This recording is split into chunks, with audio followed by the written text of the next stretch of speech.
Hi, I'm Senator Mark Jansen, and I chair the Reforms, Restructuring, and Reinvention Committee. And today I'd like to talk to you about one of the reforms that we're working on in that committee here in the State Senate in Michigan.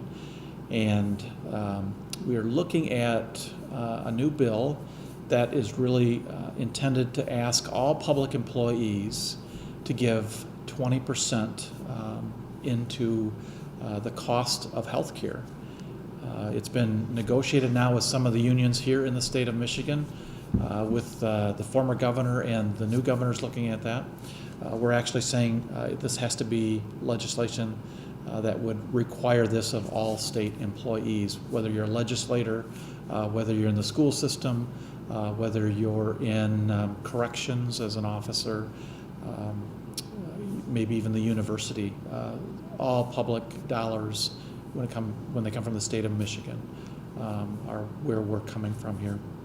I want to give you a couple of examples.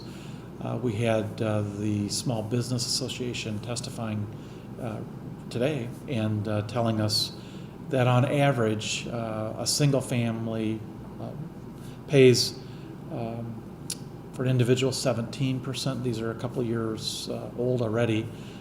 For a couple, they're required to pay 20%. This is the private sector, small business.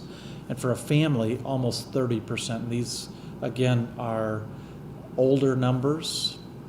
We believe that the new numbers, if you did the polling today or the checking out today, we believe the Chamber of Commerce reported it's even over 30% when a family in the private sector is getting health insurance. So when you hear us talking about public employees paying 20%, the private sector is well above that, and some are over 30%.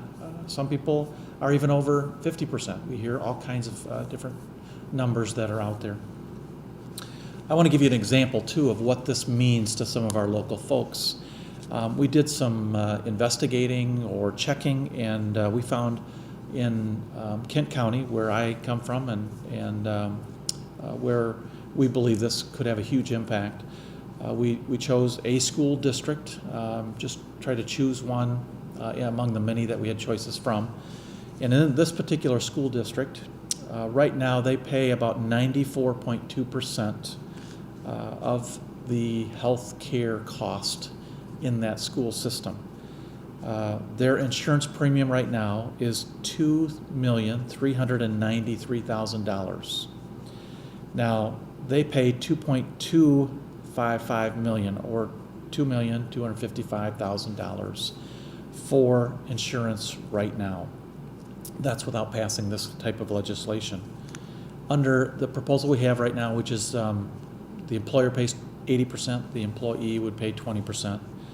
The district would pay $1,900,000. I'm rounding to make it a little simpler. Their savings would be $340,000. If we pass the legislation, which I also have proposed, where the employee would pay 25%, the district would pay $1,790,000. Their savings would be close to $500,000, $460,000. Now, they're getting cuts. We know that the school aid fund is being used for some general fund fixes, some would say. So I just described one of the smaller school systems, maybe middle-sized here in Kent County, so that 25% would save them $460,000, meaning that the employees there would have to pay 25% of the cost of health care. We believe that this is going to allow more participation by the employee. When you have to pay more, some people will call it skin in the game, that they are being asked to do more and probably pay attention to the kinds of services that they have when it comes to healthcare. We believe that could be a very, very positive impact on any public entity, again, whether it's state government, whether it's a school district, whether it is a community college, you name it, they're all going to be impacted. One thing that I want folks to know also locally is we are allowing municipalities to vote as a board and opt out of this legislation. But I would expect of them that they're already doing something better than this. And so it could save locals money, again, if they would like to do something like this. So this is quite a large reform. The numbers that we're hearing from last year's budget numbers, this would save about $540 million to the K-12 school system.